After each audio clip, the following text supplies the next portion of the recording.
name's Doug, and we're coming to you tonight from the outskirts of Louisville, Kentucky.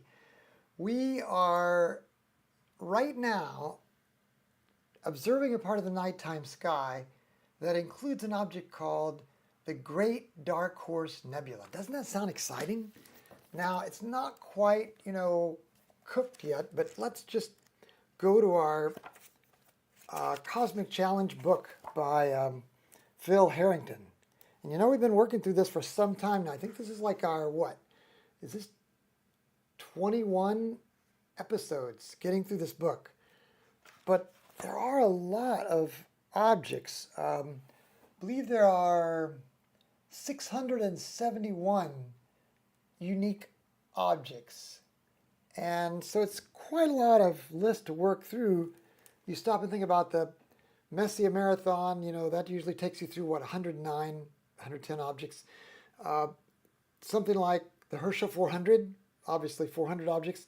So this is yet 50% larger than the Herschel 400. So it does take a while to work through. Tonight we're looking at what Phil Harrington has labeled as object number 7. And I have it in my notes just to skip this because it's so hard to see. It's the Great Dark Horse Nebula. And I don't know if you can see this sketch he has here, but he basically points out that there's this image of something that's a little bit darker than the star cloud around it. It's a pretty star-rich environment here. And if you kind of use your imagination, it does look a little bit like a horse, doesn't it? So that's what we're trying to see. I just tuned to it about maybe 3 or 4 minutes before we opened up the live stream. So we don't really have much time imaging it. But this is Barnard 78. B78 in some lists. Barnard, was a guy who, Edward Emerson Barnard, he lived from 1857 to 1923, and he was the first to photograph and study the Milky Way itself. And, when he made this photographic atlas of selected regions, what he became a specialist in, using that big 100-inch refractor at the Yerkes Observatory up in Wisconsin, I think it is, he became a specialist in what wasn't visible because it was black, it was dark. But he also had lots of nebulae pictures, the Great Rift, which was one of the largest dark nebulae that had been ever charted. He captured the Pipe Nebula. Boy, he's got a whole list of, Barnard 78, it's like the bowl of the pipe. Barnard 59, 65, 66, 67 are all parts of that Pipe Nebula. But this particular part is shaped like a horse. And let's see if we can find it. It says you need to have a really dark sky. We're lucky tonight because there's no moon, at least.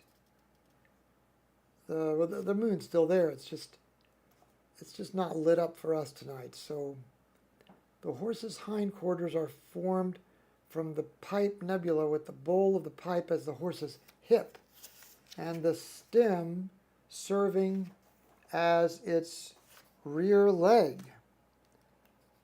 So the Pipe Nebula is also the back part of the horse.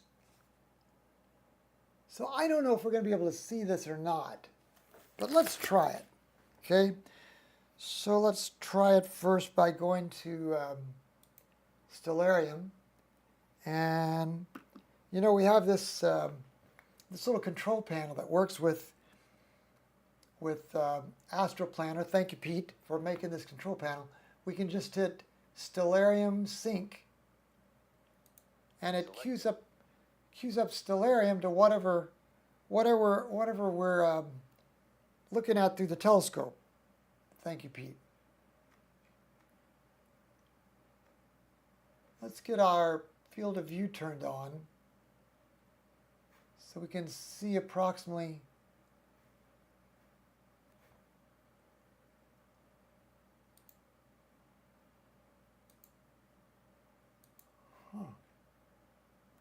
Do we not have the telescope active in stellarium? It's odd, isn't it? It's not giving us our field of view for some reason. Oh, look, it's right there. It's so small. So it's saying we're not going to be able to see the horse. And that's why I've written in my notes, might as well skip this. But I have an idea.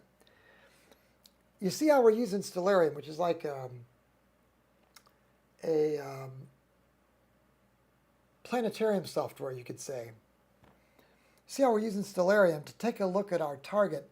Let's go over to our SkyCam, because it should give us a look at this whole patch of sky if we're lucky. Yeah, right there. And just for the sake of tonight, I hope I can remember what size to make this again, because if I can't, I'm really going to be out of luck. So I'm going to try to memorize how big this is. But let's use a trick here to zoom in. What I'm doing is just making the frame bigger.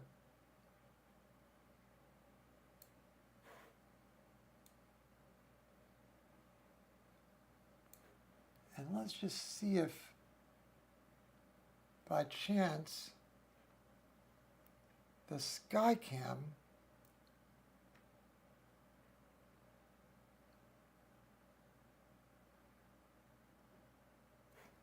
let's go for a longer exposure. What do you think? What do you think about live stacking the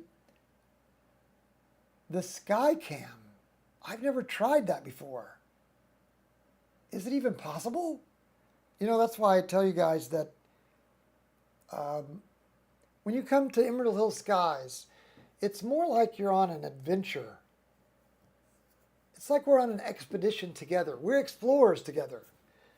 I can't really claim to be a guide because we try a lot of things that are like real time that we've never done before. Looks like Thomas K. You got some hatch chili today. That's exciting.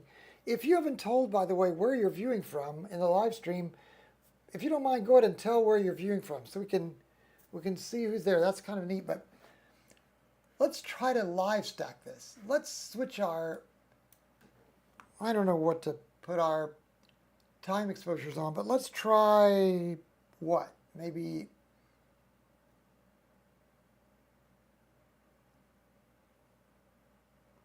what do you think about, let's switch our gain to about 100 and our, let's keep our gain at 300 and switch our time to maybe 7 seconds. And then let's live stack. And let's just see what this looks like. Wow, that's like way too bright. I have no idea if this will work or not.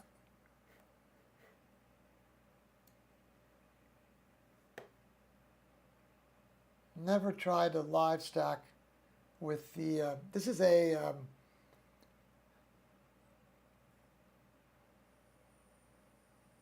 say a ZWO ASI2600MC monochrome. I don't know where to set the black level. I don't know where to set the mids. No idea. But let's just try it here for a second.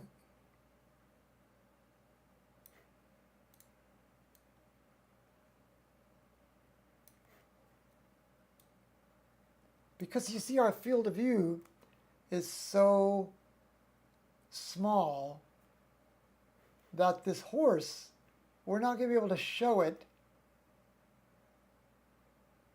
in the live stream, because all we're going to see is the hindquarters of the horse. So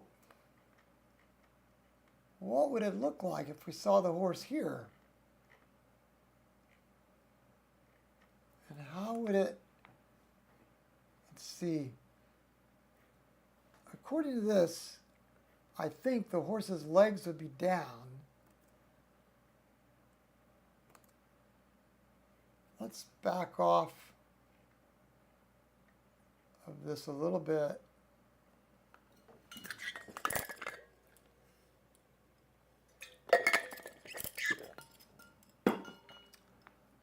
I don't know if all those background stars are helping us. Let's turn off that HIP survey for a second. And let's see if we can just find something to get oriented. Here's Sagittarius. I wonder if we can think about that. If we can find the teapot, then it'll look like that this spout is pouring into the horse. So if you were a teapot, where would you be?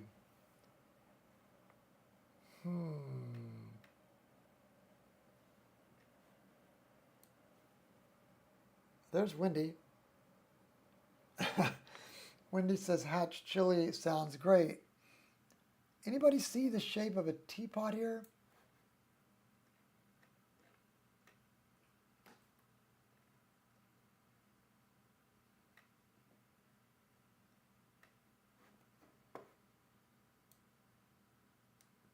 Can make it a little darker so all we see are the brightest stars, if that helps.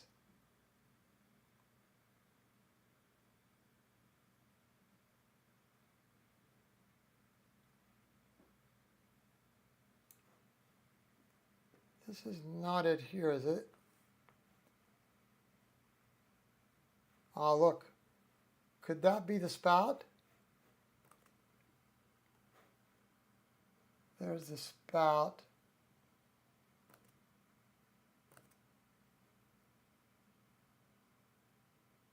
And there's the top, maybe?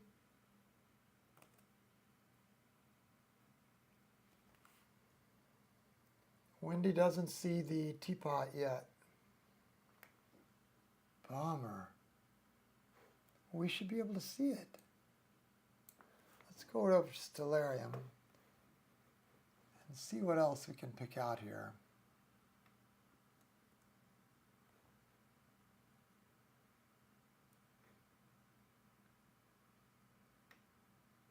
So you can tell we're looking south. Now you see why I said skip this, because it is a little bit harder. This is Antares. It should be bright. Here's the Milky Way. Let's bring our mids up a little more now so we can see that Milky Way. See the Milky Way across like this?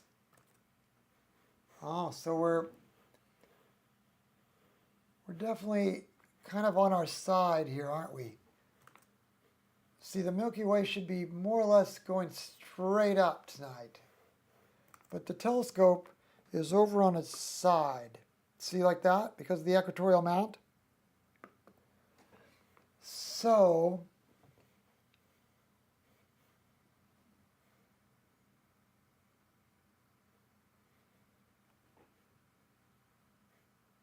let's think about the horse maybe should be right underneath the Milky Way. Somewhere in here. And Sagittarius should be over here.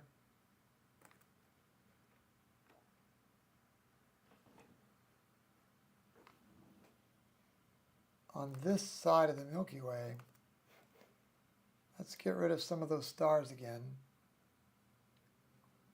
All right, some of you observers, help us find the teapot. This is Sagittarius. Ophiuchus would be here, and this should be the top part of Scorpius.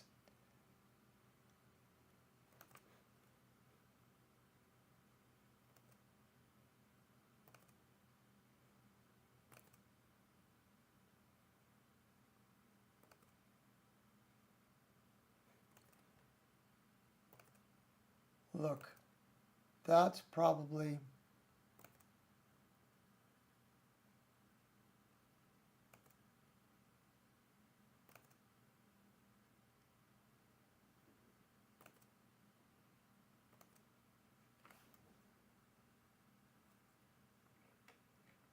so let's look at this part of the sky. Aha! Look at what's forming up here.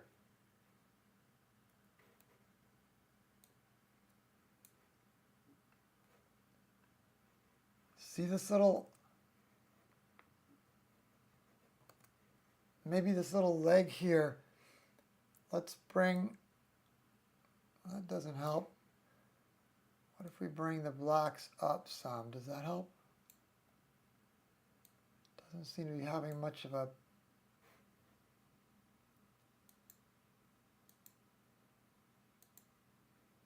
let's turn that off.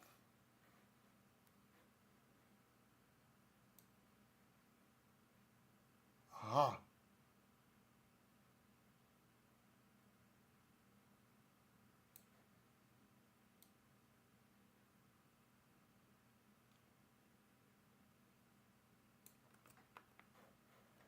So look how there's kind of a tail, sort of. And another way to think about this is that pipe. And then this is the rest of the body. We should see finally another couple of a front leg and a horse's head. So let's assume this is like the tail. Let's assume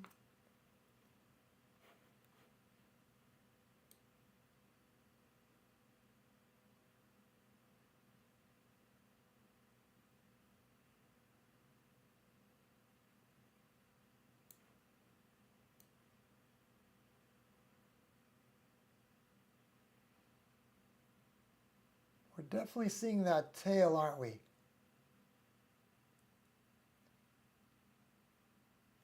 See all this little tail, whatever you want to call it?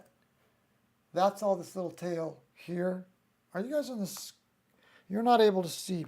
Let's switch over like this so you can see when I toggle. Okay, so see this little tail part here. Now see, let me zoom in on this. See this little tail part here, and see this little tail part here. And then look how this comes down and makes our pipe.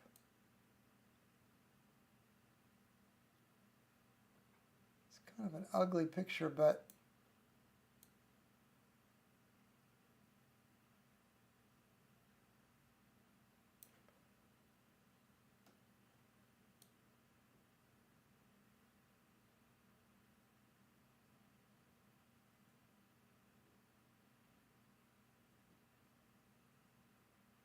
I think this part up here is the front leg here, and then this is the horse's head. How are we doing over here? Daryl Patrick, chili sounds good to me. You guys, does anybody see this horse? This is my first time to look at this with you guys. I mean, my first time, period. So let's go ahead and make an observation here.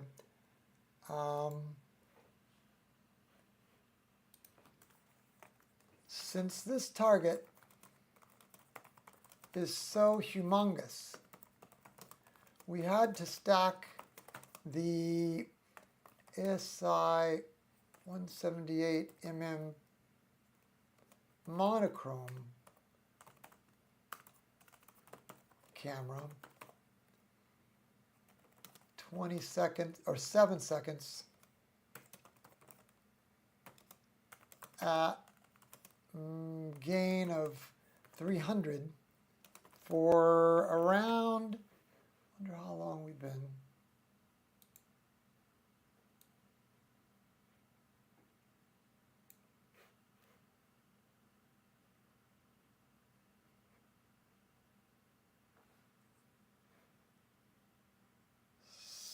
700 frames maybe?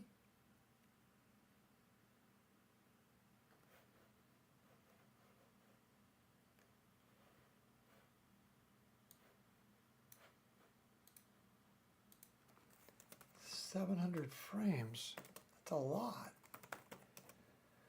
We finally saw the tail and the back legs and the body of the horse,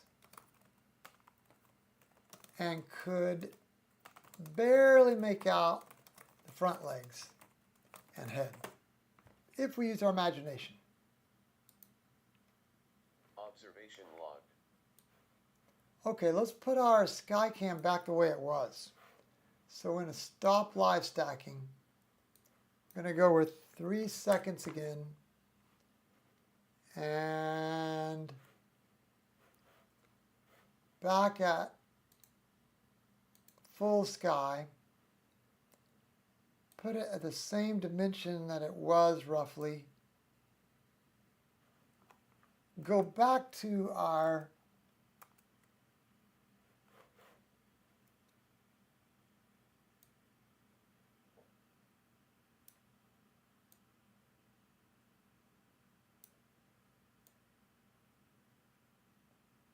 ASI 2600 MC Pro.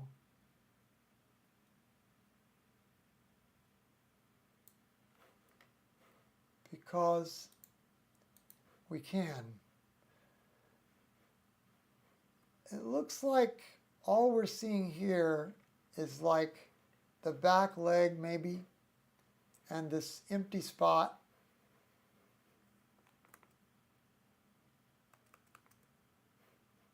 Like that star maybe is this star, I'm guessing.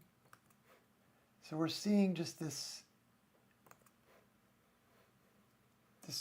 dark lane. Seeing that empty star, that star there.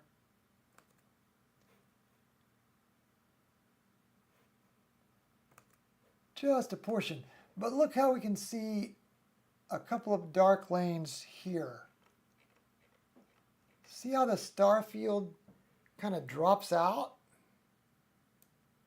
So what you're looking at there is a dark nebula. Now what is a dark nebula? It's just a bunch of soot and dust that's in between us and the star background.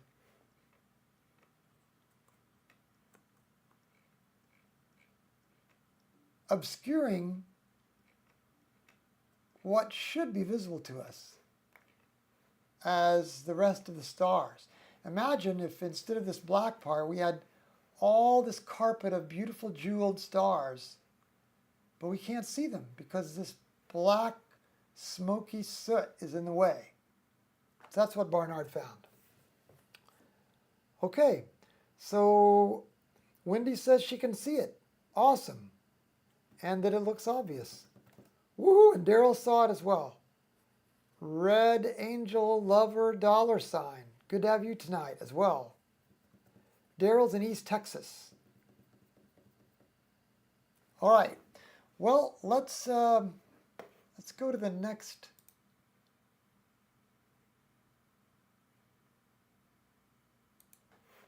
The next target is. Let's go to one more dark nebula. It's the Barnard 86 ink spot.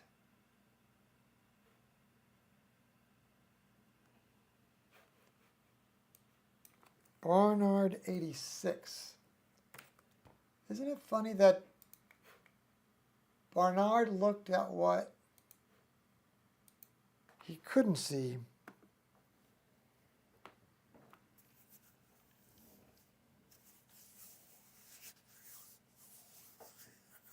Kind of funny, isn't it? So we're close. Look how small of a slew the telescope, how little it moved.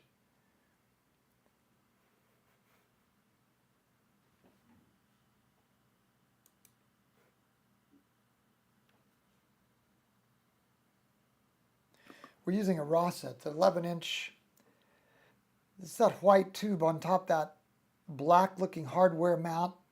It's an iOptron C70 G. And on the front of the RASA is the camera that we're using. It's the ASI2600MC Pro.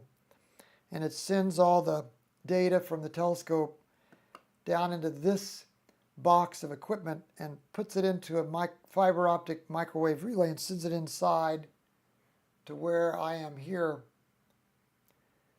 We also have that Skycam I was telling you about, the one that we use to see the dark horse.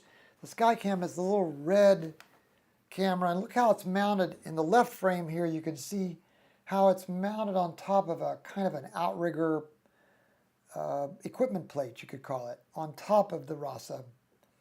And notice in the right frame, the ZWO ASI2600MC Pro camera doesn't have a telescope associated with it. It's just the camera. It sees about 150 degrees, which is roughly the width of the frame that the human eye sees. So it's approximating what your eye would see when you look up in the sky. And we have to do that because we're inside. And the telescope's doing the work for us out there in the dew and the bugs that we'd be swatting at our neck. And anyway, that's what we're using. Now let's come back to this view on the screen here.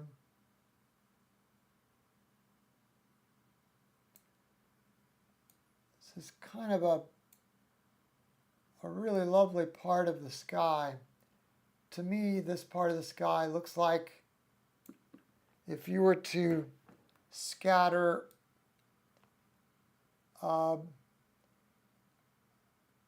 like 10,000 diamonds on a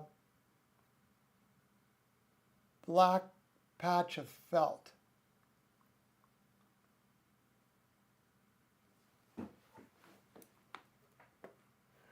Now that ink spot I'm assuming is right here, but let's check that to be sure. 101, Harrington's object is 101. He says that B86 is the black ink spot. And by the way, the freebie that we get here beside it, that's a globular cluster, NGC 6520. Dave, good to have you aboard. So this black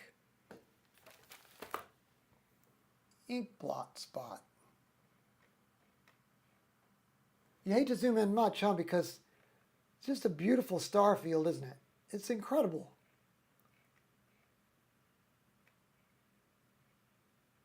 But here's the object we're supposed to be looking at. Barnard 86, the ink spot. Look how it looks like that suddenly there's a part of the sky that doesn't have all these jewels. But the trick is it does have the jewels. It's just that there's a black carbon, tons of soot and dust and all kinds of chemicals in our way. So all we're seeing are here this black spot. And that's B86. So let's do our observation. This was a lot clearer, isn't it? B86, the ink spot, stood out to us a lot more plainly than the B78 Great Dark Horse. This ink spot was black as coal against a million diamonds scattered on black felt.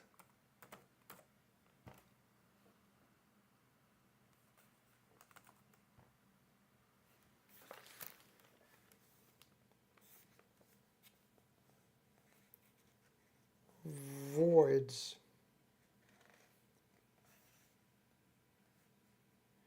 He says lots of amateurs shy away from looking at dark nebulae.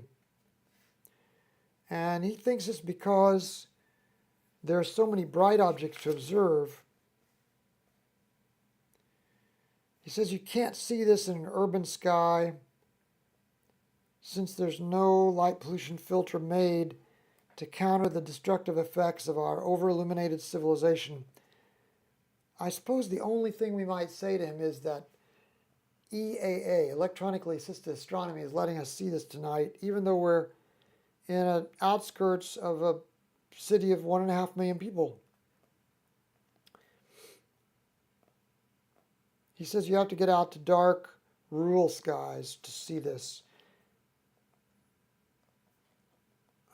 He says that it's an open cluster, not a glob, 6520, and the 7th magnitude star here is SAO 186161. Look how it's kind of orange.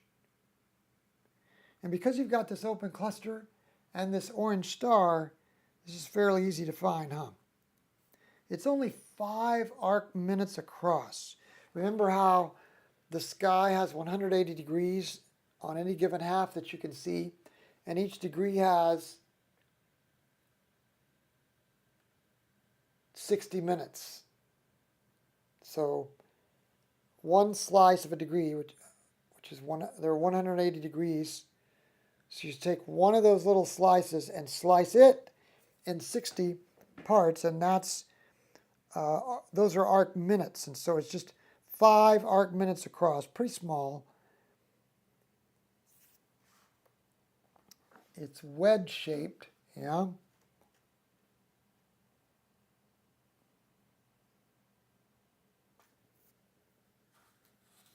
It is a wonderful study in contrast, isn't it? I'll mention that.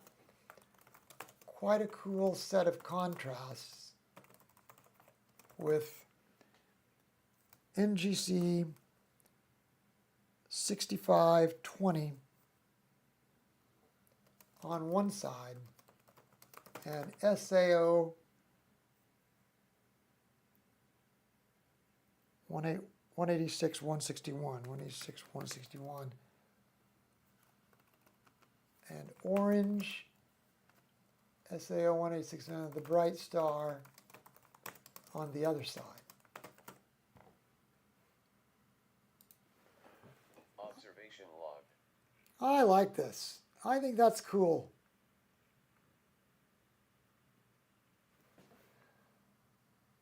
All right. Wendy says poetic.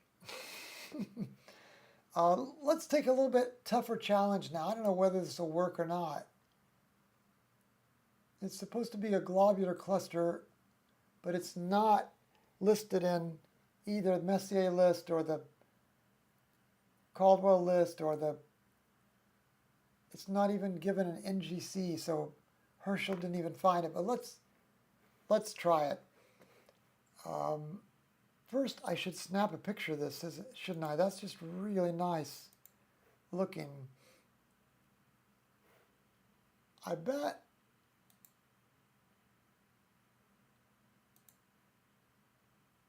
SharpCap does not have this in its... Oh, it does have NGC 6520, and it calls that star Hipparchus 88384, but it does not have the dark nebula listed. Now we can list it. We can go like this, and then say, I have to think here for a second, SharpCap DS, Completed. say, and then we can paste, remember using this little SharpCap dialog box. And there. Now we've put it in our version of SharpCap for keeps. So we'll always be able to find it again. And if you're interested in that little panel that Pete programmed, it's a script within Astro Planner, so you have to use Astro Planner for that script to work. But notice how nice of a marriage. Oh my goodness, Bruce just gave $1.99 as a gift there. That's so nice, Bruce, to pitch that in. This is so rare that somebody does that. But thank you so much. And he's asking, what do you use to log your observations? It's Astro Planner. And you can just Google Astro Planner and take a look at it. I think it might be something like $40, but it is a one-time cost. I don't think you have to pay a yearly fee for it. So that's a pretty cool deal. Paul, what's his name? I want to say Roderman or something like that, is the developer, very active on the forum. And it's done in a, what is that called? A I forget the name of the group. But once you get active on the forum, man, it's very active. And Pete is active and created this really cool like script within AstroPlanner to make this little panel that marries these three things together. SharpCap for observing, imaging in other words, Stellarium for planetarium software, AstroPlanner for your target list and your observations. So I hope that helps, Bruce. It's a great little suite for EAA. And boy, I've sure tried a lot of observation software. I've tried so many, I don't even know if I can remember them all. But among them, I tried Sky Tools. I tried using the just really rudimentary observation list in Stellarium. Deep Sky Planner, remember that? I tried Deep Sky Planner for a while. I've tried Nina, which is mainly for astrophotographers, but it didn't really work very well for observation logging.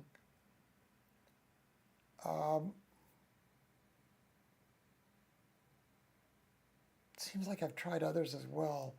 This is the best suite I can find to take Stellarium and marry it with Astro Planner and marry it with your imaging software, SharpCap, and then join it all together with Pete's script that he's uploaded to the repository for scripts in the Astro Planner forum. Hope that helps. Hey, Vito, good to see you. Vito is the owner of Pier-Tech, a company that develops observatories, and it happens that that's the observatory we use. It's a Pier-Tech Tele-Station 2. And also, notice that he also made that adjustable height pier that you see inside the observatory. See if I can find a view of it there. It lowers the telescope so we can roll the roof back on top of the observatory. And then when you roll the roof off to the side, you use that adjustable height pier and it raises the scope. See how I've got it? And Vito helped me plan it so that I was very close to having the mount even with the top of the very top of the observatory. Once the roof rolled off, I'd add an 8-inch extender to really get it up so I could see over to like the 2 and 3 degrees above the horizon level with this scope. So it makes a great observatory. So thanks, Vito, for popping by. And your observatory really is still beautiful. In fact, when I unlocked the door and walked in it tonight, I just breathed in how good it smells. And that's because we run a dehumidifier inside of it. And it never has that musty smell that some observatories have because of all the humidity inside. The dehumidifier keeps it smelling nice and fresh and dry. There are never any little creatures that are scurrying away from the lights when I walk in. In fact, knock on wood somewhere. Thank you, God. I've never seen one spider in this observatory yet. No little mice, no little bats, nothing, no squirrels. This observatory has been bug-free and varmint-free. And I don't know how long I've had it now, probably, I'm guessing, 1.5 years. And it's just dry as a bone now. It took me, I shouldn't say this while Vito's listening in, it probably took me 6 months to keep caulking it to get rid of all the caulking leaks that I left when I didn't caulk it correctly. But I finally got them all sealed, and it's just been dry as a bone now. With the help of my buddy Mark, and Wendy knows Mark as well. Bruce says, yes, definitely helps. Thanks for the information. And what a fantastic observatory. Incredible stuff. You're very kind, Bruce, to encourage like that. Mike, good to have you aboard. You were broadcasting last night. I listened to some of your broadcasts out there in the desert, about, I think, 70 miles from Las Vegas. I can never remember the name of which, is it Death Valley? I can never remember which desert you're in. 70 miles from Las Vegas. Anyway, thanks for stopping by tonight, Mike. I don't see how you're doing this when you stayed up late last night doing observing on your end. Anyway, Bruce, yeah, I love the observatory, and Vito did a good job. Well, let's turn this back to our screen. Let's turn this deep sky image annotation off and take one more picture before we go. It's just a beautiful carpet of stars, just jewels, huh? Wow. And let's go to our next target. Eastern Mojave Desert, 80 miles west of Vegas. Sorry, Eastern Mojave. Eli, good to have you aboard from New York, opposite side of the country from Mike. Okay, for our next target, we're going to try UKS-1. What a exotic sounding target, UKS-1, otherwise known as GGC-106. I've never been to this target before. Who knows if it'll even work?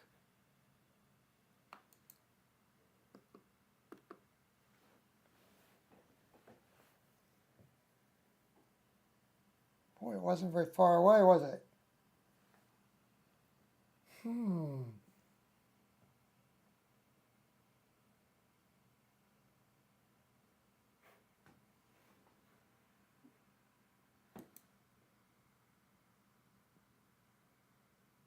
Let's go to Stellarium and see if Stellarium even has this. So what we'll do here, using Pete's cool panel, will say Stellarium sync. Selected. And it just instantly jumps to the target we have selected in Astro Planner. That's the way he's married these two together, using the, it's like back office, what would you call that? Like the set of script that you can speak into the program's back end, you know, and speak to it. Anyway, here we are. This red rectangle is the field of view of the telescope we're using with the camera we have. So this is a pretty small globular cluster. In fact,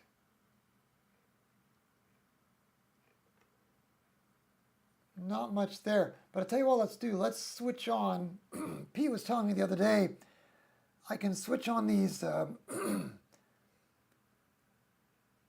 digitized sky survey views, or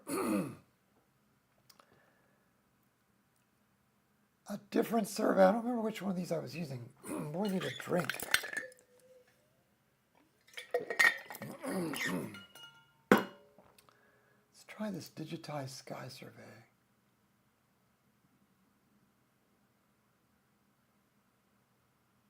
Boy, that didn't seem to do much, did it? Okay, how about this? Okay, that's a lot. Too much. Either way, we're not seeing too much of this globular cluster. It's because it's so exotic. It's kind of off the beaten path. Let's go back to Stellarium Ah, you know what? I already see it right there in the middle. Okay, so let's zoom in here. It's so tiny. I've zoomed in at 180% of the camera's capabilities. In other words, we're using like some of its digital zoom, you could say, capabilities. And let's read about this. And this is object 168. You can tell the objects that are harder because the higher the number, the harder it is. And 168 means we're in the monster scope challenge level, which is made for a scope that's 15 inches and larger. Now our scope is only 11 inches, but we're using electronically-assisted astronomy, so that makes up for quite a lot of the fact that we have a relatively smaller scope than the monster scope challenge. UKS-1. Most globular clusters punch through light pollution. There are exceptions. Can we see the invisible? UKS-1, more formally known as UKS 1751-241, certainly deserves its foreboding description. After all, how could it escape detection on the National Geographic Society Palomar Observatory sky survey charts, as well as on images obtained as part of the Sloan Digital Sky Survey, the SDSS? Well, that's because the limiting magnitude approaches 22nd magnitude on average. Well, somehow it did. UKS-1 first came to the astronomical world's attention in 1980 when these three astronomers, Malkin, Kleinman, and Apt, published a research paper entitled Infrared Studies of Globular Clusters Near the Galactic Center. And in their opening paragraphs, they note that UKS-1 was discovered by Longmore and Hawarden on infrared plates taken with the 48-inch, 1.2 meter UK Schmidt telescope. What?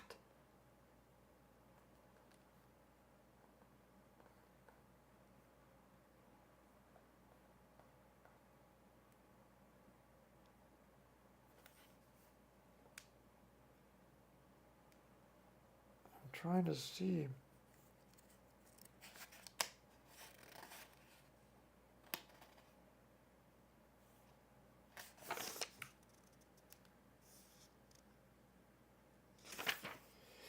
Basically, he says,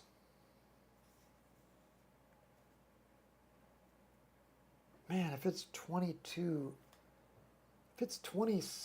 magnitude, there's no way that this could have been showing through yet. We only have 5 minutes of integration. And I've noticed with magnitude 18 and 19, it'll take us like 20 minutes of integration to see it. But I just thought maybe this was the, I'll tell you what let's do. Let's create the sharp cap.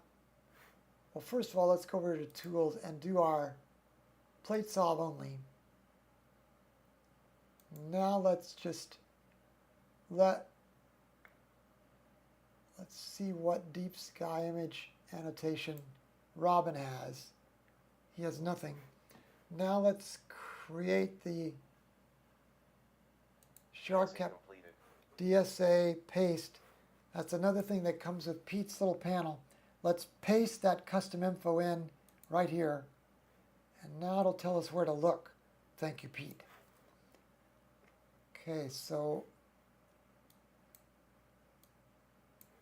now we know where to look. And Pete's work is typically pretty accurate.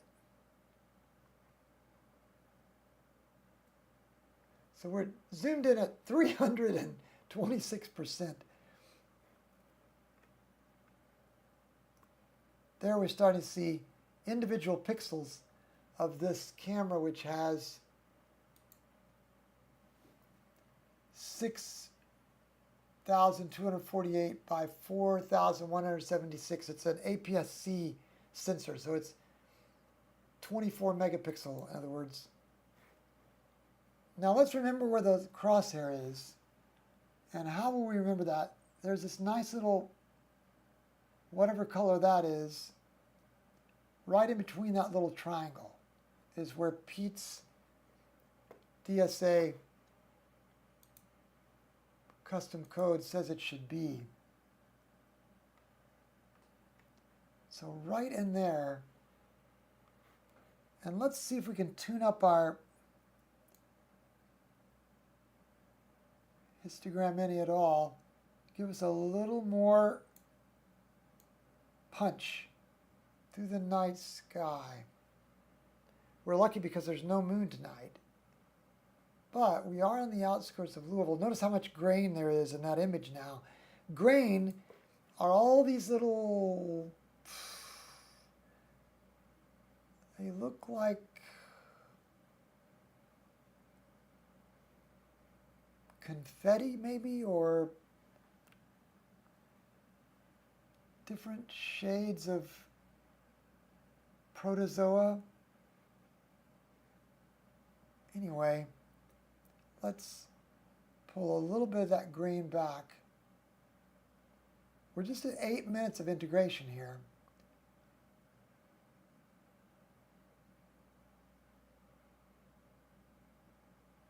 But I tell you what we're starting to see, having done this before. Look at this little pattern here. Now that pattern is different than the confetti pattern of all this noise. This pattern is starting to look like it's something. And I just say that because of having used this RASA with this ASI2600MC Pro now for however long it's been. How long has it been? But I'm just now accustomed to the fact that when you start seeing that strange shape, that means there's something there, very dim. Now normally, we're lucky to see 19th magnitude. We're already starting to see a 22nd magnitude shape there after just 9 minutes, which is completely wild. I feel like the professor in the Back to the Future movie when he says 60,000 gigawatts. I mean, being able to see something that's 22nd magnitude, I mean, a hint of it, after just 9 minutes of integration always blows me away. But that's what electronically assisted astronomy does for us. I'm going to catch up with you guys. Dave says, wouldn't a slower scope do a better job on tiny objects? Well, Dave, it's interesting that you bring that up. By slower scope, what you're also implying with that is a longer focal length. And the longer focal length does allow you to zoom in better. But I've just fallen in love with this RASA 11-inch scope combined with this this ZWO ASI2600MC Pro. I've just fallen in love with it, so I just try to use it for everything, and it's the only telescope I own. So I don't have the luxury. I don't have the luxury of switching to a longer focal length. But yes, if somebody did have a longer focal length, now there's a downside. It would take more time. Because remember, when you make a longer focal length, you inevitably make that focal ratio higher. So like a longer focal length, looking at this object might be a focal ratio of 10. And it's not just, see, our focal ratio is around 2. It's actually, I think, 2.2. But it's around 2. It's not just 5 times longer. It's double as long to get to 3.5, double as long to get to 5.8, double as long to get to 8, I think is the next stop, and then double as long to get to 11. So if you got a focal ratio of 10, that's quadrupled. I mean, not quadrupled, but squared, cubed, whatever, to the 4th power longer. it's dreadfully longer. I mean, we're seeing things in 11 minutes that it would take literally hours to see through a long focal length refractor. So for the kind of observing that we do, EAA kind of like live, real time, it just wouldn't work. Oh, look, Mike Jerry already said that. Thanks, Mike. We should have just read ahead.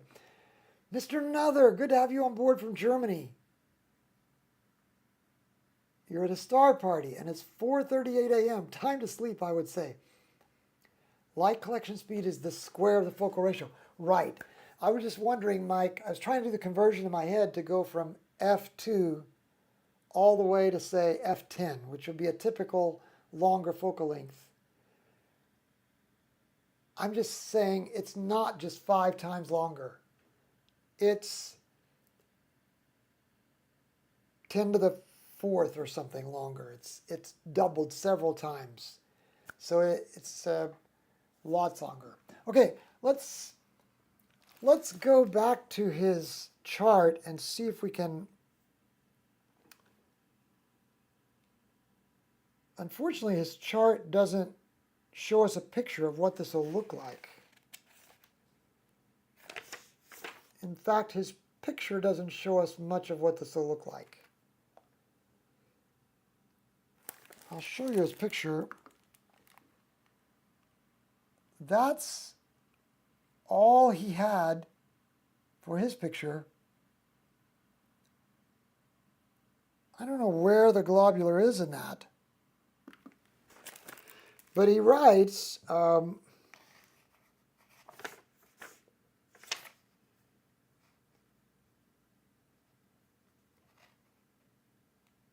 you have to have a monster scope. Like he said the only time he's seen it is in a 36-inch reflector.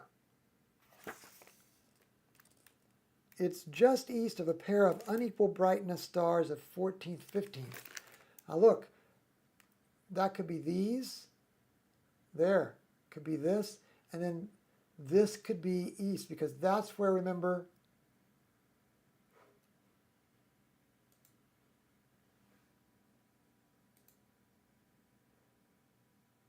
of course, it's not exactly precise when we're zoomed in at 500%. This is 500% of what our camera is able to do optically. But if these are the unequal brightness stars, for example, here's where the globular could be.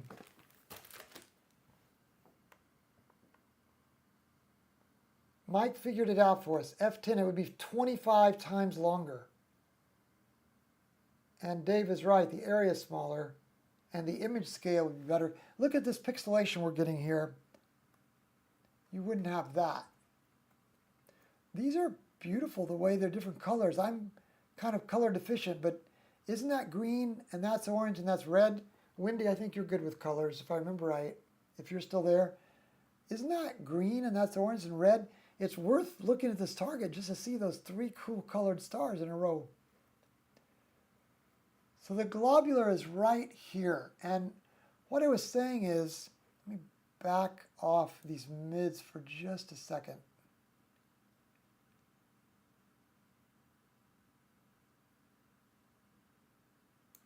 What I've learned, having used this RASA for a while, is that anytime you're seeing a little design like this, and it's outside the norm for the confetti, anytime you're seeing that, it means there's a unique object there. And it's kind of like we're not seeing the object, we're seeing a telltale sign that the object is there. 15 minutes of integration.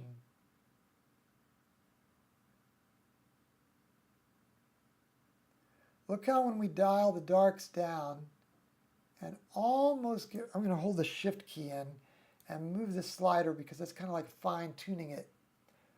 Right about there. Look at this pattern we're seeing, which is definitely not star-like. Now let's move the confetti, in other words, the mids. Let's move the mids higher.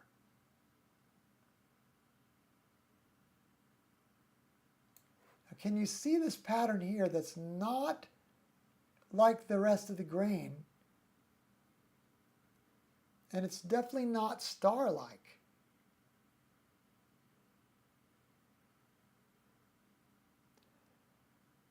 $16. Stellarium did us no good because Stellarium offers no artwork for this. But look how this is sort of beginning to take on the shape of a circle. I love these colors. Wendy says yes, green, orange, and red. She says it's pretty.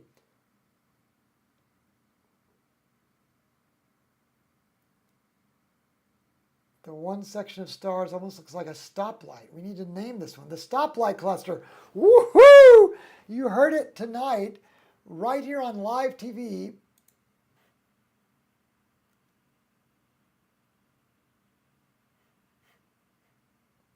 Where did our quick observation go?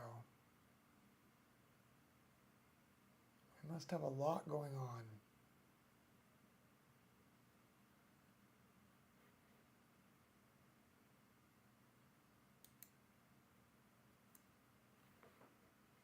Let's go ahead and click on Astro Planner, and there it came up, see. Sometimes I've noticed it does that. Okay, so we're going to say, we actually saw the stoplight cluster. I'm going to put that in capital letters. Stoplight cluster, named by Bruce Nunn, live on the live stream at 10:47 p.m. on September 2nd, 2024. First, 3 stars in a row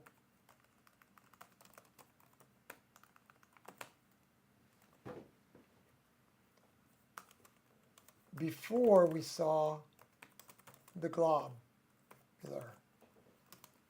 But we were starting to see RASA/EA hints of a structure after just 15 minutes. The structure is indeed in a circular form, but the picture Harrington provides is not that helpful. So let's go out to the web. We're looking for, okay, so here we go to the web. We're looking for UKS 1751-241. Does it have a wiki page? Believe it or not, it does. Which is completely unbelievable.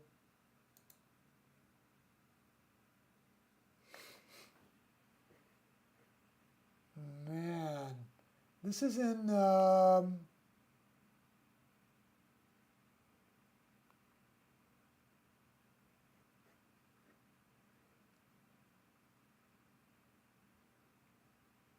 Polish.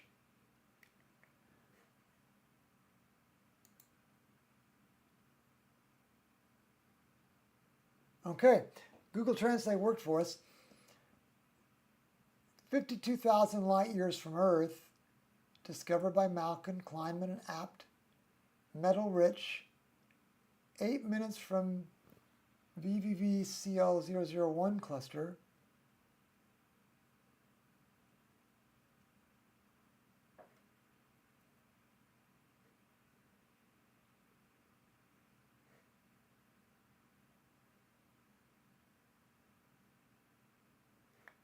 Here's the ESO view, here's 2 mass.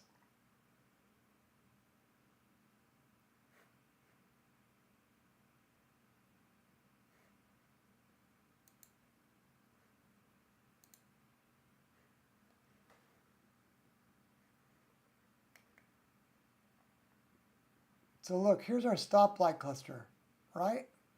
Think? Maybe, maybe not. Boy, why won't that get any bigger?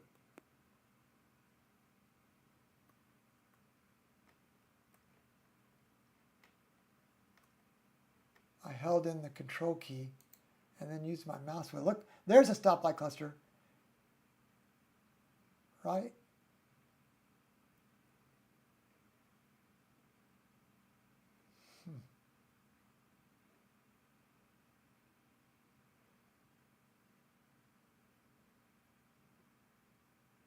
Boy, that has a super bright core in this picture, doesn't it?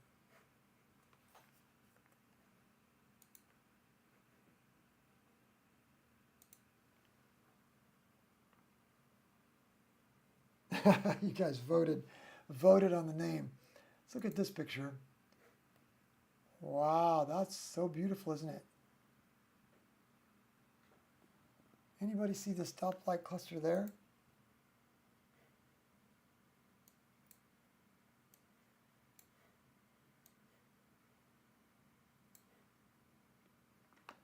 So many stars.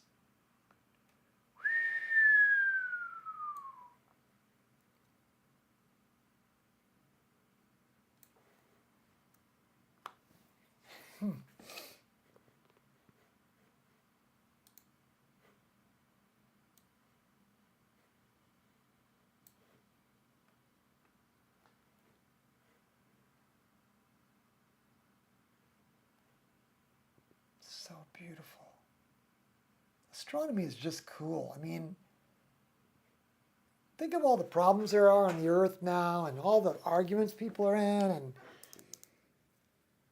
all the unhappy things that are happening and so much polarity, polarization of ideas, so many squabbles, and then just look at that.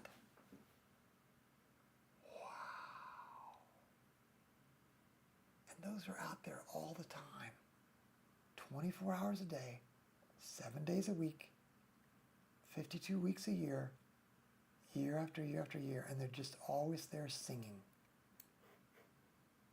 UKS1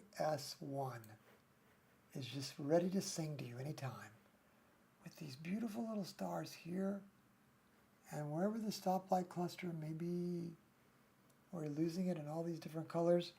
Is that not beautiful? Wendy says the greens are hard to see on the wiki page. Ah, you know, it's very possible that this is all false color. They just used a bunch of plates and then did this on Photoshop. So you're right, it probably is a lot harder.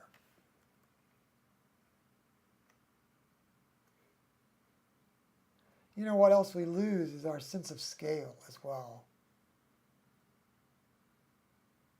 And it's hard to tell how many hours this picture took. Could have been multiple hours.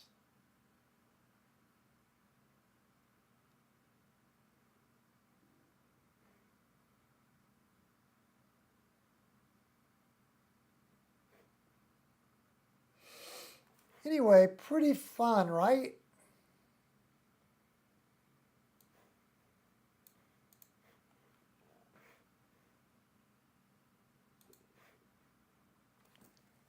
We went to the web and there was a good wiki page, but wow, so many stars, we couldn't find our way. Beautiful star field, though.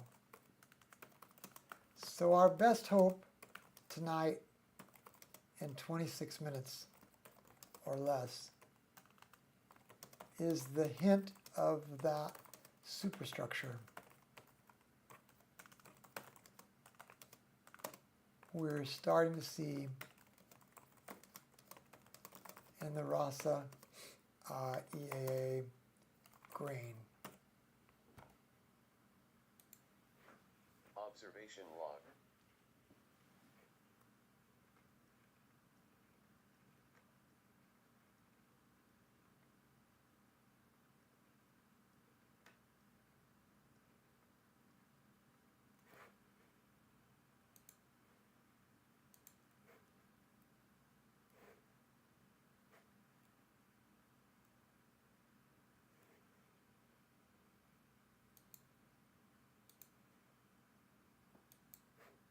So right here.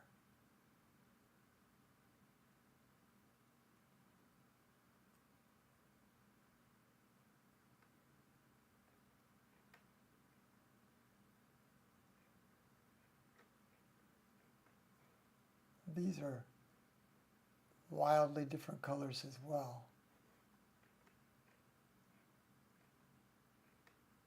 But here's the stoplight cluster. Okay, so how are we going to remember where that is?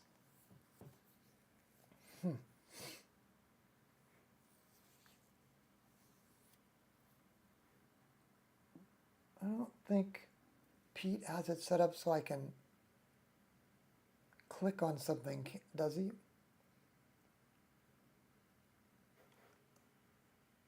Or Robin?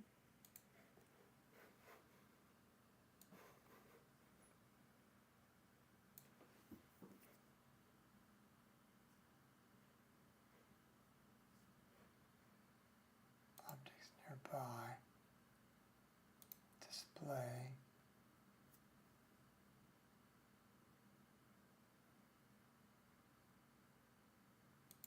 I don't think I can click on something and just add it.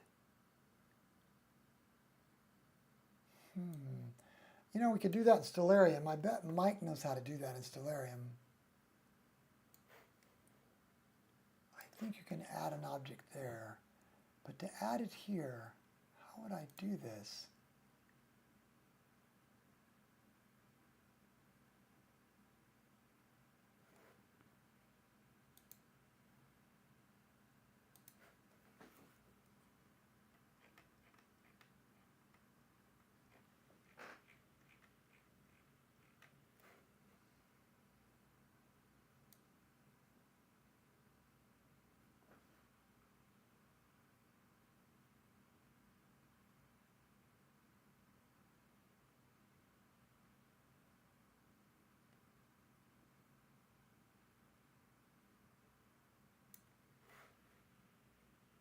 Just playing around with the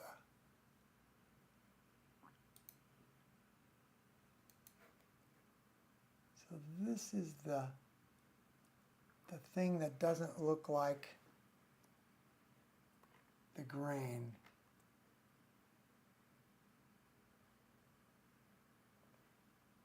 See this arc here and that arc there.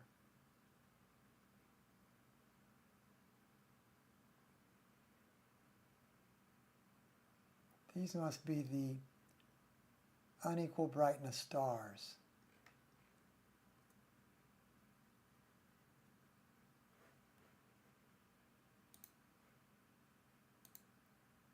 Yeah.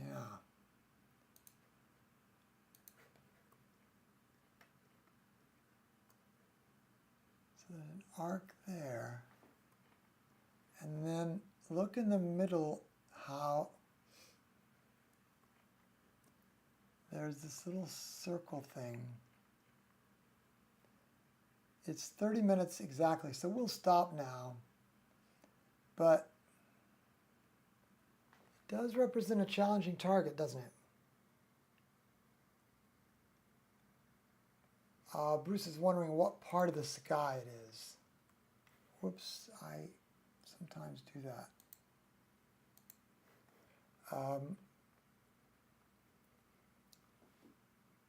Going to get rid of that sky survey. That's not helping us. So this is southwest. and they're south. So tonight where I am, it's south-southwest, and right in the middle of the cloud of the Milky Way, off the edge of the Sagittarius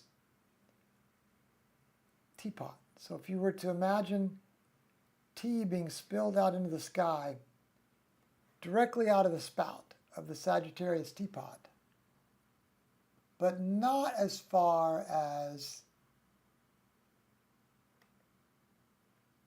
reaching, say, for instance,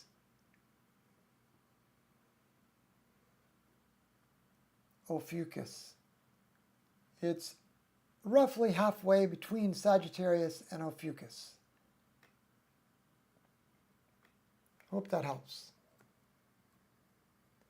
Zeitgeist, you were asking the same thing. Where is this?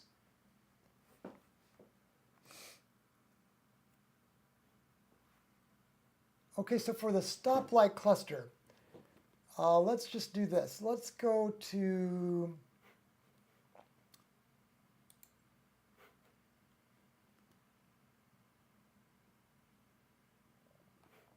UKS 1.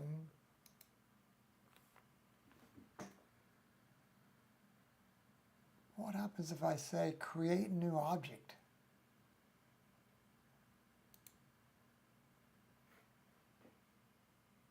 New object. Can I really type something? Stoplight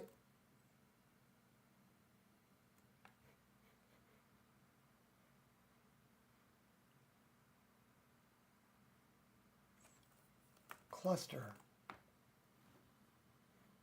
No, it's trying to find it.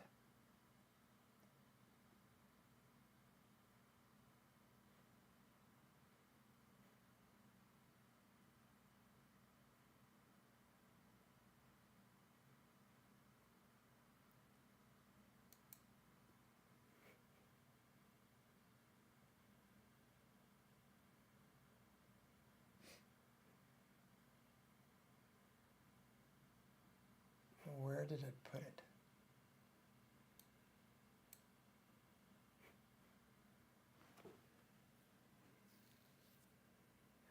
This is one of the things that I find about astroplanners. You can just sort of do things that, yeah, there we have added the stoplight cluster.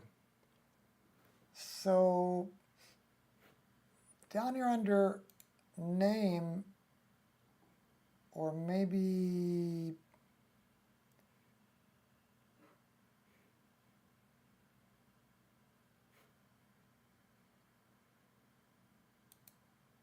I'm going to call it an asterism, and under user object notes I'm going to say find UKS1, then look slightly east. Named by Bruce Nunn during September 2nd, 2024 live stream. And then later after the live stream, I'll go back and add the coordinates for UKS1. So see, you can't really do that kind of thing very well in other targeting software. They have you locked in to their system. You know, you can't do that in SkyTools. You can't do that in Deep Sky Planner. But with Astro Planner, you have a lot of flexibility. So we just added an object that doesn't really exist except in Bruce's head, and it let us. We called it an asterism. And I did that on the fly without reading any instructions. That's the way Astro Planner is. It lets you think the way you want to think. Okay, let's take a picture of this like this.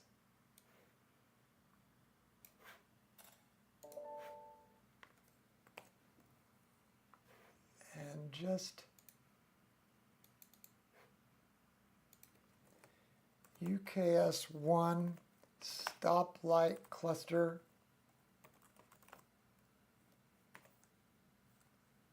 (36 minutes), 2024-0902.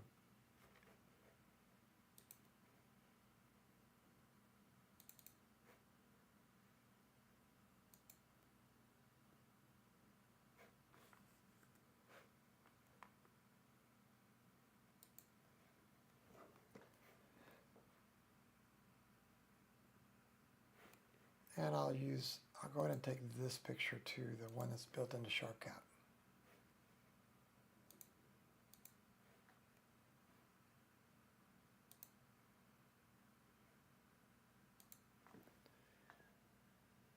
(11 o'clock), and we started at 9:45. So we have 45 minutes left, roughly.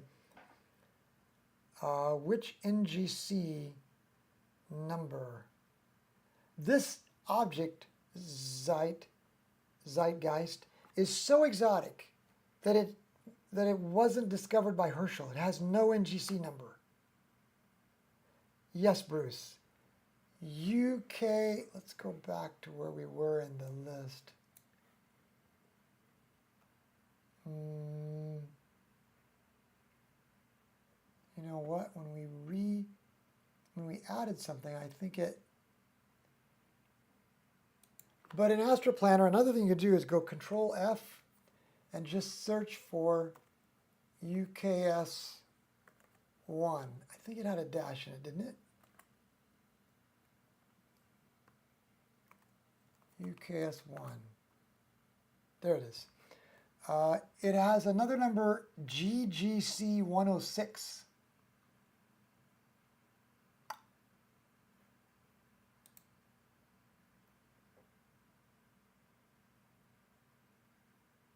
Correct. All right, now let's go back up the top. Look how our objects that we have yet to observe are in yellow.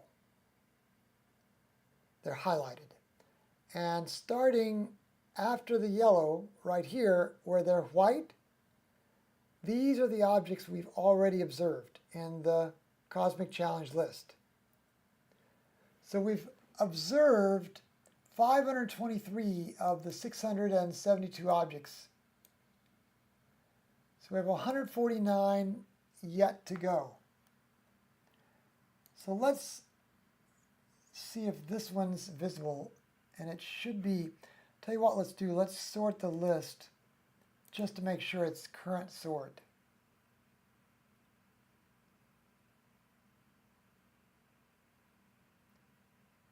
All right, so let's go to.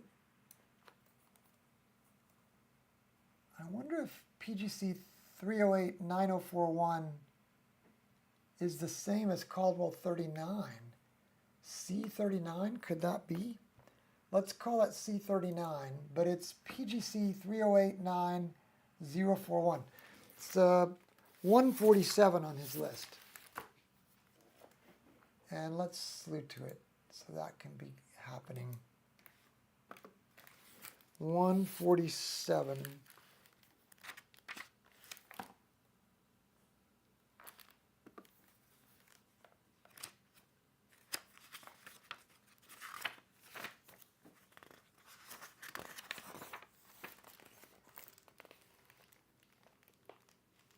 Oh my goodness.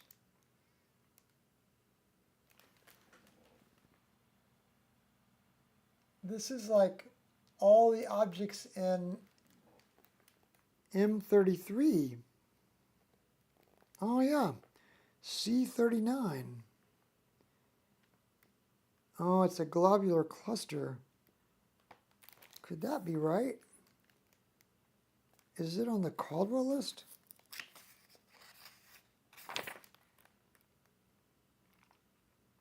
Seems odd, doesn't it? Anyway, let's see if we can find him.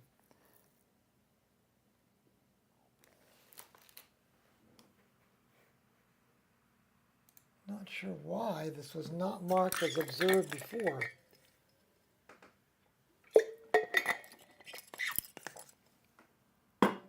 Eli, looking forward to a deep dive into AstroPlanner when you have a chance. I love your workflow using these 3 programs together. Eli, Eli, Eli, I love it that you love it. Yeah, I think you even made a comment on the YouTube channel for Emerald Hill Skies asking for that. And I fully intend to do a deep dive into AstroPlanner. I wondered if I could do that during a regular observing session, if people would allow us to do that. Because really this is kind of like an application of the, but it's not a true review or tutorial, whatever you want to call it, is it? Wow, after just 20 seconds, you can already see this. Isn't that beautiful? Now, let's capture this. Well, let's first of all turn on deep sky image annotation.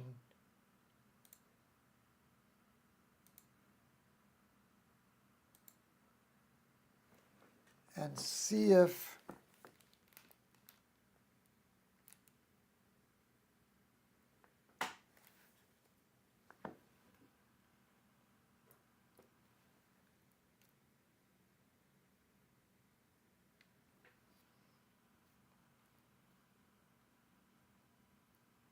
it's not marked yet, I don't think.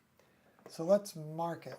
So we're going to capture this shortcut DSA and then paste it in here.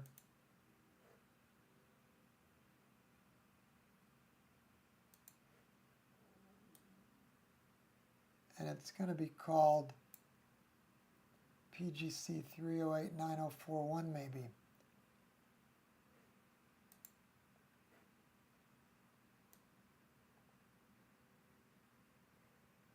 Where did it go? Ah, here it is.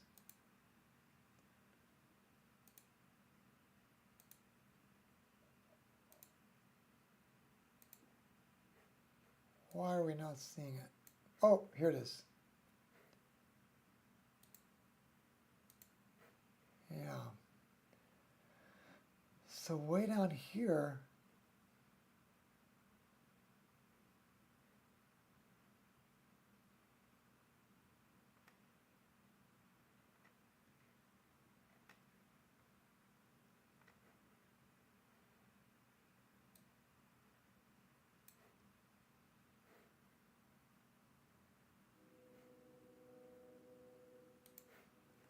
oh yeah. Wow, it's so dim, isn't it? What magnitude is that? Magnitude 999. That can't be right. Let's see if there's a chart in your 15.9. Wow, we're already seeing it after 3 minutes right here. This is a galaxy. That is not Caldwell 39, I guarantee it. So it's a 16th magnitude object, and we're seeing it after 3 minutes. Oh, how is that possible?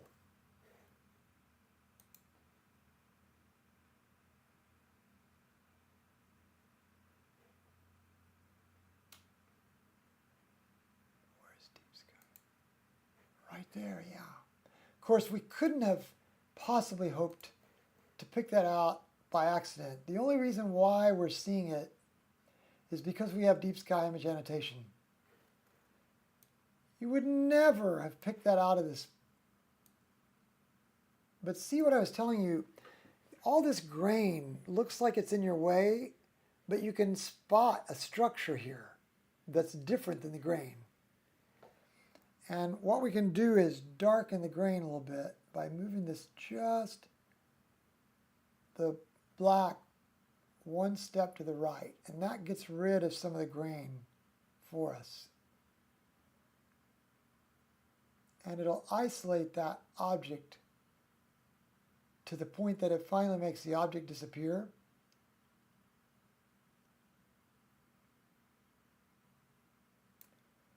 And then it starts looking unrealistic when you bring the mids up. But right there is this galaxy. It's PGC 3089041.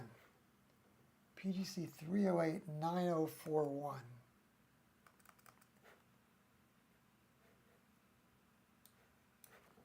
PGC 3089041.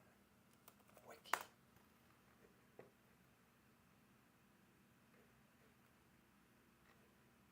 Here, somebody labeled it in M33. Man, look, this is such an exotic object. There's this one in, this looks like maybe, who knows what language that is. Polish again? Here, Ian Dixon has it labeled in his astrobin photo. And that looks like German.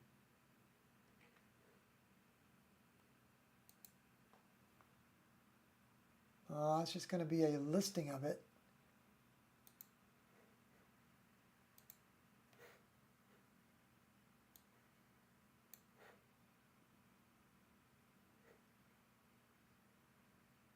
Yeah, that's, oh wait, maybe you'll have it here. Here it is. Now how do we make that bigger? Can I just control? Yeah. Now how do we move over?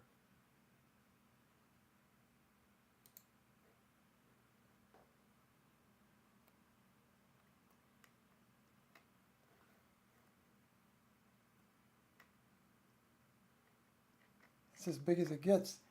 So that's all he could bring in, just that tiny, tiny, tiny smudge.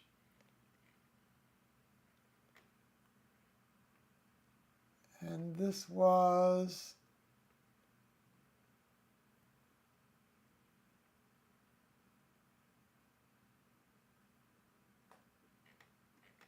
where does it say how long the exposure is?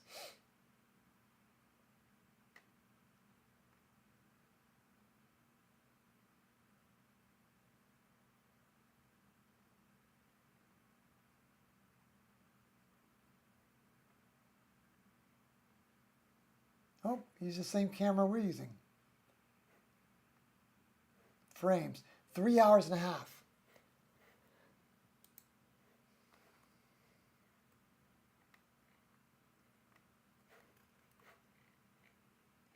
Gonna have to do a focus here in a minute, aren't we? The temperature's dropped enough.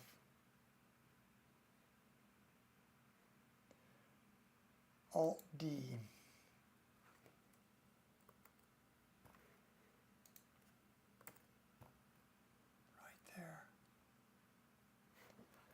Okay.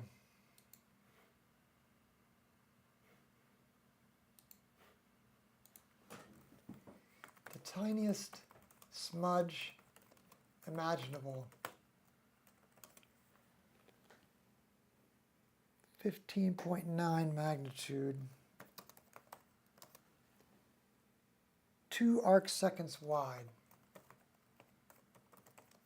Remember, 180 degrees sits across the sky. Every degree has 60 arc minutes. Every arc minute has 60 arc seconds. This is 2 arc seconds wide. Super tiny.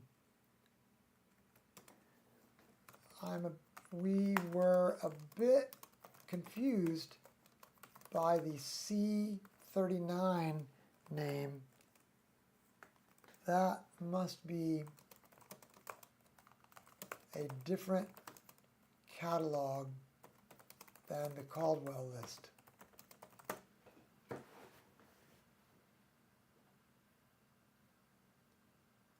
Ben was helping us out with locating UKS-1.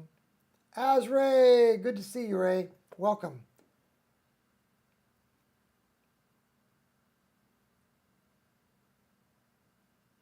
Yeah, Ray was helping us with the astrobin image. Okay, so we'll have to look up and see what is that C stand for, because that is obviously not, it's obviously not Caldwell. I've got handwritten in here the PGC number because when I was putting it into Astroplanner, Astroplanner kept wanting to go to the Caldwell list. So there's somebody else that used the C besides the Caldwell list. All right, let's close this out.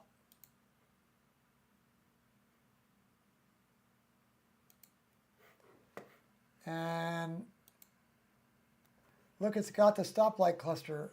We can say that we observed it.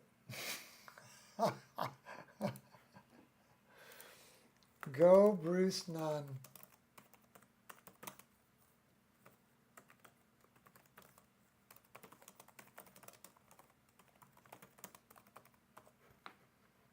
Okay.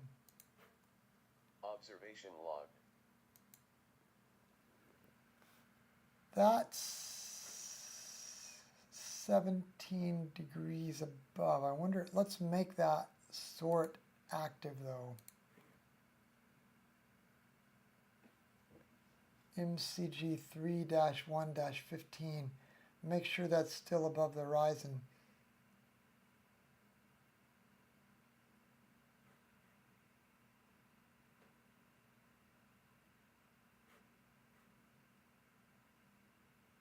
Yeah, it's at 17 degrees. So let's go there. Oh, it's not letting us because, but you know what, I made a Emerald Hills low horizon site, and that lets us slew to these ones that Astroplanner was kind of locking it out from us, and it kind of bothered me. It's like, it felt a little bit like Astroplanner was being a little condescending toward me. If I wanted the telescope to go to the 17-degree mark to verify whether the object's visible or not, then just take me there. And if there's a tree in the way, I'll say, okay, Astroplanner, you were right. But what if it's in a space in the tree? You know? So what I did is I made a thing that basically said, please ignore the programmed horizon that's custom horizon in Astroplanner, and just take me there anyway because I just want to go. And sure enough, I mean, the trees are not exact in the custom horizon. The trees can vary a little bit, right? And sure enough, look, we've got some stars in our view here.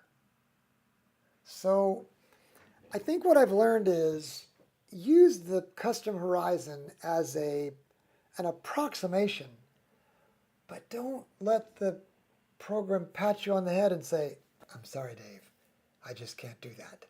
You know, like 2001 Space Odyssey. So what I did is I made an override called Emerald Hills Low Horizon, and that way, look, we got stars here. So Astroplanner, sometimes you're just too smart for your own good. All right, now this is supposedly already sorted out, and what we're looking for is a Wolf-Lundmark-Malott WLM Galaxy.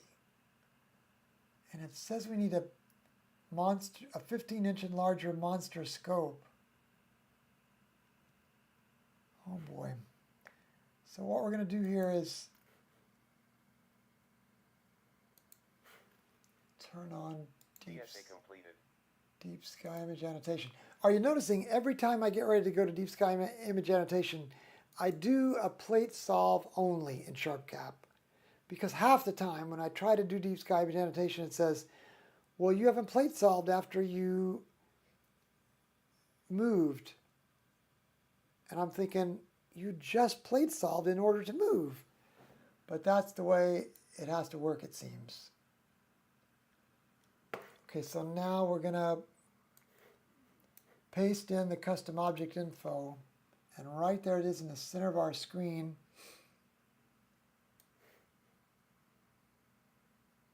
And the shortcut key for deep sky image annotation is Alt-D.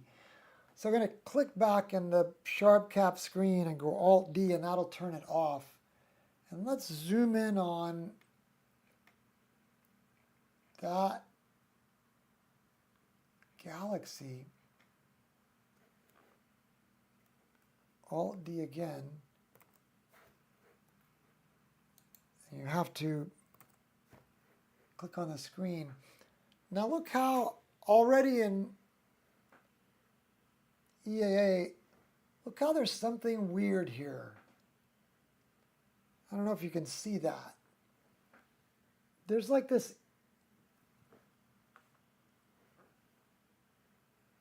I don't even know how to describe it. It's like an oval shaped glow of confetti that's different than the rest of the confetti. Can you see that? Ray says you can always make your tree line shorter on the horizon image you have. I know, you're right, Ray. But what I found is even if the object is in the trees and there are tree limbs all around it, sometimes I can catch a glimpse of the object as it goes in between tree limbs. And if you're in like a Messier marathon where it really matters, so yeah, sometimes the tree horizon just is more trouble than it's worth. But look at this glow. It's just hard to describe that. It's like another form of confetti that's lighter. Why don't we make the whole... No, let's just increase our mids. Let's first zoom in a little more. Now let's increase the mids a little more. 3 minutes is not enough yet. Let's go read about this. This is object 180. See, it's got a high number. WLM and WLM1.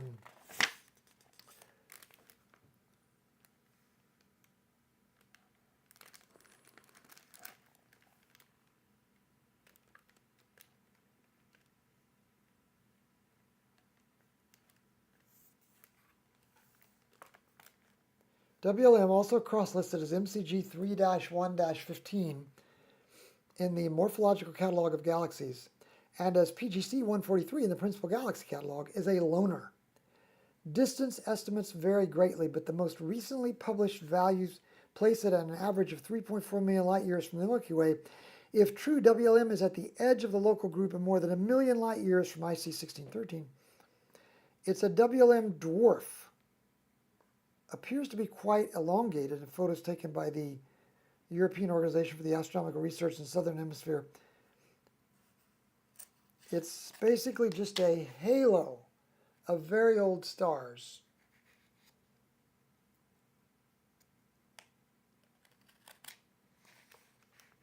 WLM dwarf. These dwarf galaxies are real odd. Harrington's got an 18-inch. He says in his 18-inch, the long, slender disk, which through his 18-inch offers little more than a soft, featureless glow. An arc of 12 to 14th magnitude stars appears to cradle the galaxy's western edge, and that's this arc. In fact, look at that entire arc. And then look at this soft glow here. And that is the galaxy. It's just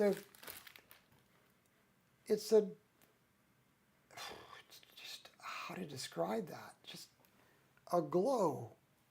It's almost like it's a ghost.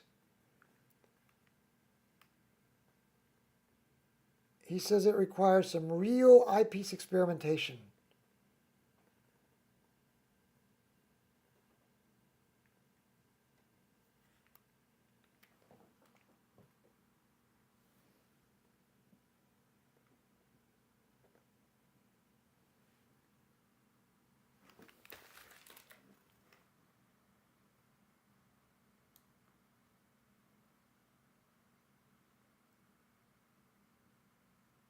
Our focus is not very good. But then again, we're at 188%. digital zoom. But that's it. Very strange.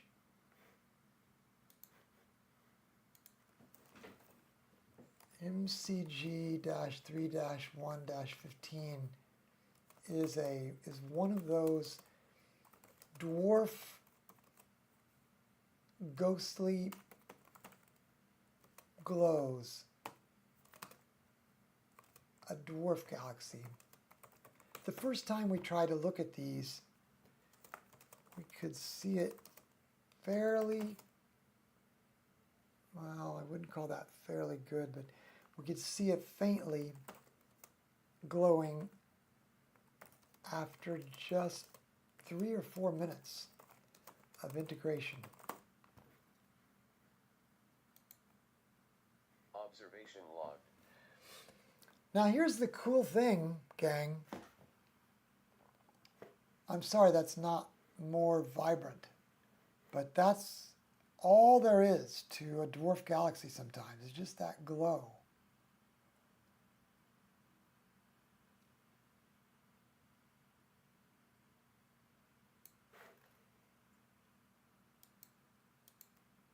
So you can almost make it out here if you know now what it looks like. It's surreal. Now here's the cool thing I was going to tell you.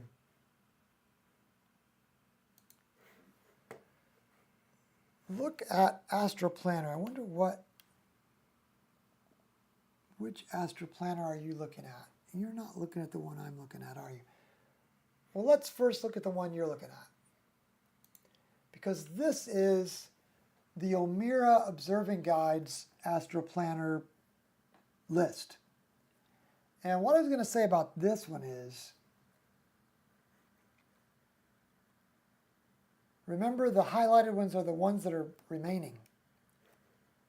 Look at all of these. Now this is a combination of Omira's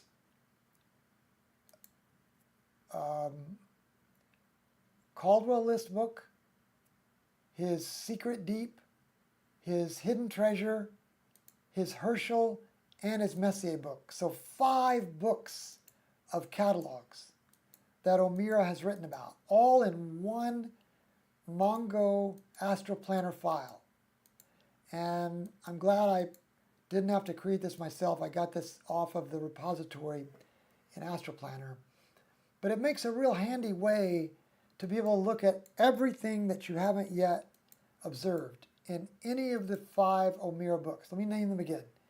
The Messier list book, the Caldwell list book, the Herschel 400, the Hidden Treasure, and the Secret Deep. All 5 books are in one file in the Astroplaner repository. This is all we have left out of all 5 books, 37. Now here's my problem. None of them are above the horizon tonight. Look at this altitude. -7, -30. I mean, all of these are below the horizon. And when we look at each object, look at the way Astroplaner shows you the time of year that the object appears. And you get that by looking for these red crosses. That's when the object's above the horizon. This is as good as it gets. July, August is as high as this object gets. Now this one's better in November, December, January. So we'll look at it when we get to November, December, January.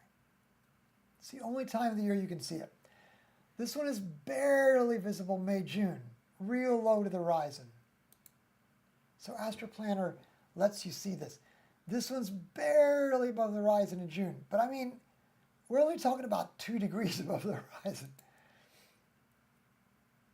July, August is as good as this gets.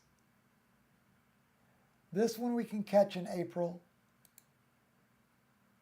Now look, Astroplaner has determined that even with the Emerald Hills low horizon, this will never rise for me here at Emerald Hills. It's always below the horizon. If you look up in the upper right, in this year-long planner chart, these are the objects that never get above the horizon. So we're going to have to recruit somebody like Stu or somebody down there in Australia to observe these for us on the channel, because we'll never see these. Now you get here, and this one's going to be barely visible in March, and that might be 1 degree above the horizon in April. So I guess what I'm telling you is we're near the end. And notice in our list here, all we have left is 1, 2, 3, 4, 5, 6. 6 from the hidden treasure list. No, 7. 7 from the hidden treasure list. 1 from the Caldwell list. Oh, wait, sorry. 7 from the hidden treasure list and 30 from the Caldwell list. And those are the only ones left. We've done all the Herschel 400. We've viewed all of the hidden treasures. I mean, all the secret deeps. Obviously, all the Messier and the Caldwells. We've made good progress, but we're going to have some help from the Southern Hemisphere observers. So let me save this file and close this. Now, oh, good. It brought you to the other astroplanner sheet I was hoping to show you. We finished a couple here.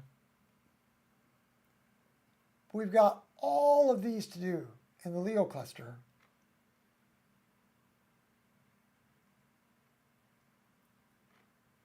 And notice how they're all below the horizon tonight.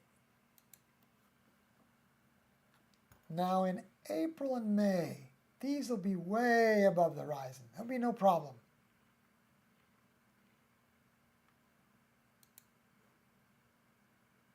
Same there. April, May, March. Okay, we'll catch this one in November. See how AstroPlanner lets you plan what time of the year a certain object will be visible. This one never gets, oh, it's the moon, never mind. It's objects on the moon, so we'll have to wait till the moon is out to look at those. This is going to be November, December, January. It's an entire, this one we'll have to wait probably now till next May, June. This one is the moon again. April, May, April, May. All these are April, May. November, December, we can catch those. November, December, November, December. And guess what? That's all of them. What am I saying? I'm saying we've done everything we can do in Cosmic Challenge for now. We have 146 objects left, but we're not going to be able to see any of them until November, December. So what I'm saying is every time we do a new observing night now, we'll check the Almira list just to be sure, but there's not going to be a whole lot available there. And then we'll keep checking the Cosmic Challenge list, so when we get into these November, December objects, we'll be able to see some of them. And then next spring, we'll be able to see a lot on this list and be able to finish this. But what this means is now we need a new list.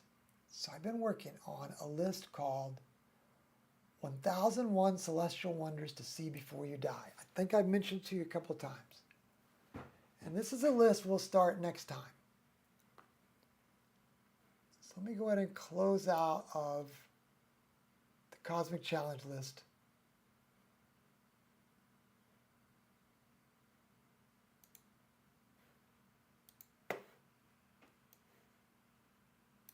And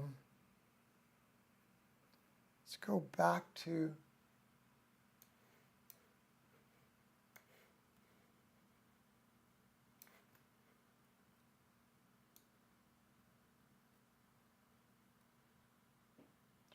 all configured here on the screen. That should let you see it, shouldn't it? Yeah. So this is a new list. The thing is, it does have a number of objects from some of the lists we've already observed. To be specific, it has a total of 1,000. Now I get 1,026 objects in this list. I know it says 1,001, but I think that's because some of these I'm breaking down into multiple objects, where he just had one. And we've already observed 512 by virtue of the other list that we've already seen. It means that we still have 514 to go. So let's make this list live to give you an example. And let's sort it. And we use a very complicated sort. When we do the review on AstroPlanner, I'll share what sort I ended up using. That takes into consideration its height above the horizon, and is it rising or is it setting? So we actually default to the best time to view it and get it the highest, as high as we can. So for example, here's Cottington's nebula, IC2574. Never seen it in my life. So we could slew to that.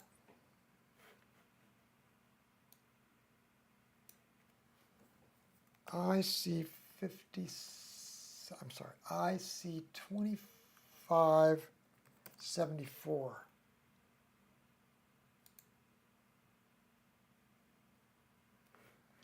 It's currently 18 degrees above the horizon, and that's as high as it gets.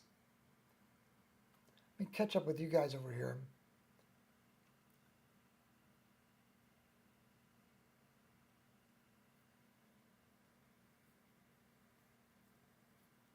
Okay, I think I'm caught up.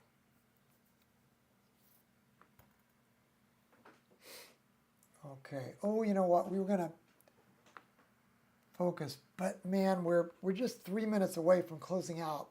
So let's don't fool with focusing. Let's just say yes, the mount is settled. And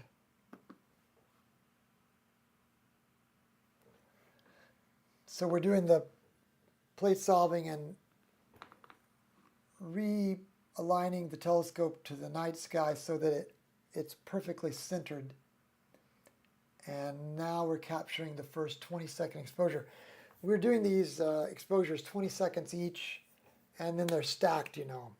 And I'm sure if you're on the channel regularly, maybe this is the first time you've seen the channel, SharpCap takes care of stacking these in its brain without even recording all those stacks. Looks like we might have started stacking too early, so I'm going to clear that actually and let it start one more time, because I think the stars were still moving from the, oh, maybe it's just that our focus is this bad.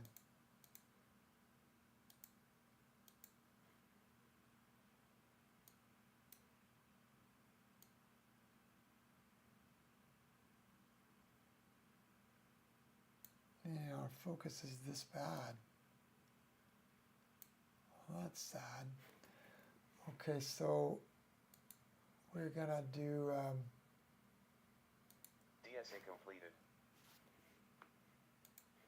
turn on DSA here. Oh, it's got it marked already. Cottington's nebula, but it's actually a galaxy. So the name stuck because the guy thought it was a nebula, but it's actually a galaxy. It's magnitude 10.5. Now this is Let's look at this in Stellarium. So Stellarium sync. Selected. And there's no artwork. Oh, there is.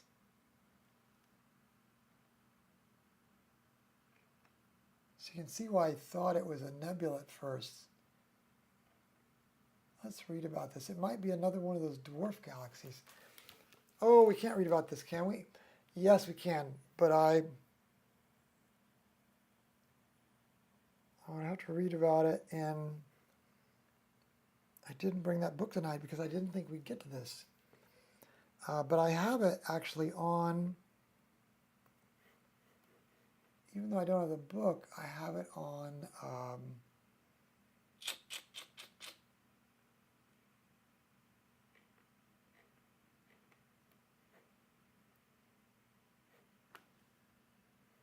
tell you what I think I'll do.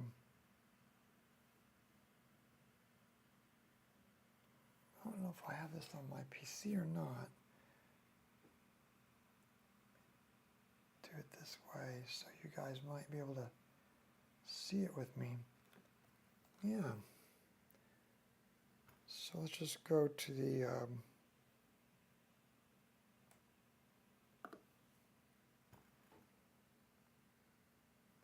well, the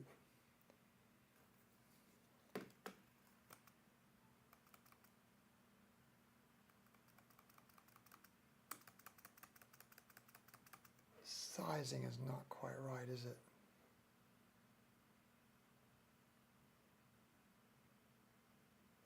Can I resize this? Oh, it's not going to let me resize this. Well, rats, you guys can't see that very well. Anyway, this is object number 153.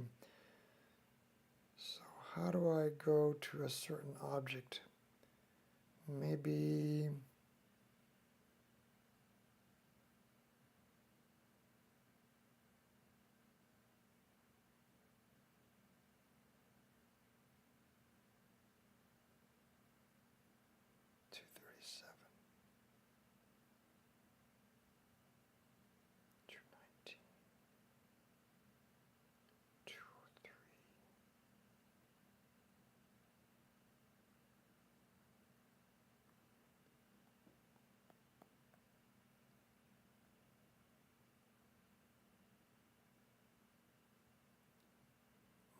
$158, $156. Then next time I'll bring this book with me. $153. Although this object's popular name includes the word nebula, it is indeed a galaxy. Astronomer Edwin, it's an easier way to see it. Astronomer Edwin Foster Cottington discovered it April 17, 1898 while at Lick Observatory. It's so huge, most of this galaxy has a low surface brightness. Center region glows a bit brighter, but seems offset to the southwest. In fact, the galaxy lies northeast of the wide core through a 12-inch or larger star-forming region. So it'll just look like a glow again. It's going to look like one of those dwarf galaxies. Now, can I get the telescope back? Let's see. How about if I just go like that? There we go. So it's just going to have this odd glow. Okay, let's go look and see what we can make appear here.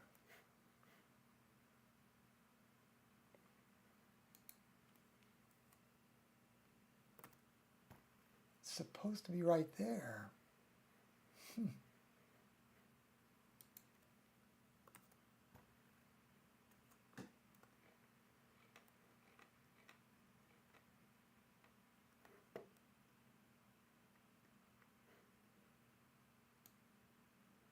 Do you really think that's where it is?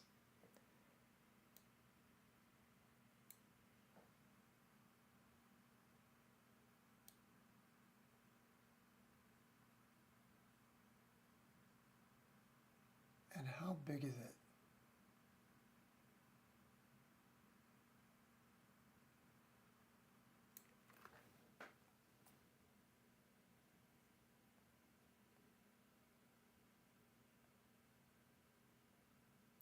13 arc minutes by 8 arc minutes. It's going to be very small. So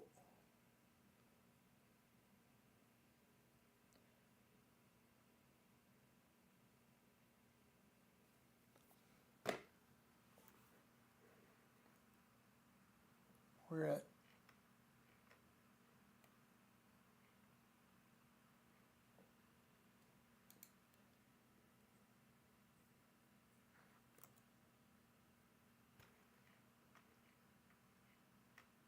I wonder if that's the correct position.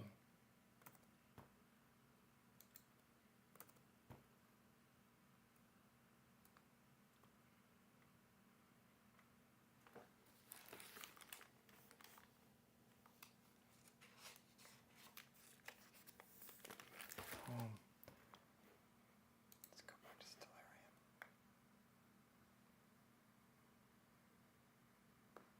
Cali Mark. Nautical dust here, just starting out. Here's an interesting set of stars all pointing at it. It says our RASA is right there, doesn't it? Whoop.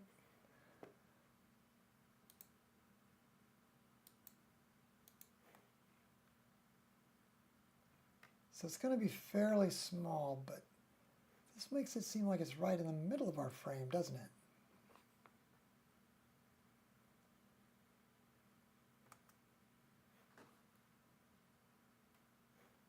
So let's go back out to full view. And let's zoom in the middle.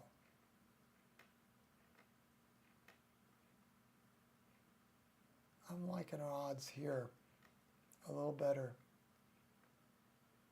Ah, look, here's that line of stars. See, look, this line of stars here, it starts with 2, and then a whole line of stars points directly at it, kind of like they're saying, it's right here. Okay, so here's the 2, and it's pointing, it's saying, it's right here. So now we can see it forming up here. Look at the glow. So let's darken the screen a little bit. I'm going to hold the Shift key down and use the fine tuning on this histogram just to darken this background sky just a shade. And then let's bring up the mids. And there you can see the glow start to peek out a little bit more. Now, just for fun, let's go to our sky cam and look at the glow of the Louisville light pollution. See the Louisville light dome? That's because look where we're viewing. This is a little bit west of north. It's directly into the city of Louisville. So we have a lot of light pollution here along Ursa Major. And we're only 18 degrees above the horizon. So if you can imagine in that Skycam view, there's Ursa Major, and just being 18 degrees above the horizon, here's Ursa Major. So there's the dipper. Just imagine one more length up of the depth of this cup, and that's where we're viewing. Now look back at the Skycam and look at that glow. This is in some serious glow here. But still, in spite of that, with EAA,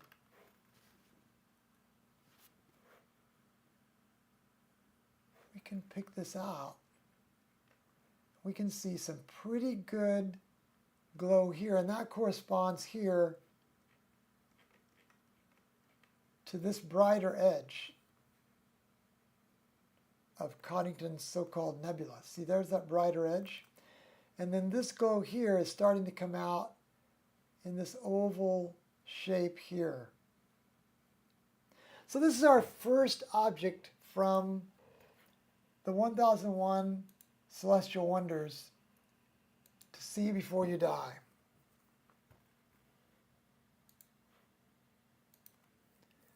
Our first observation using the book 1001 Celestial Wonders to see before you die.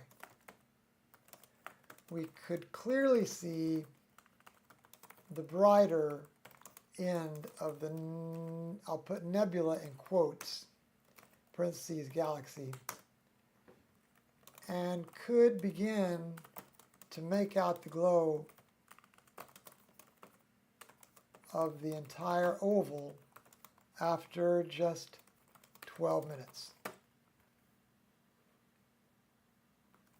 Almost like viewing a dwarf galaxy.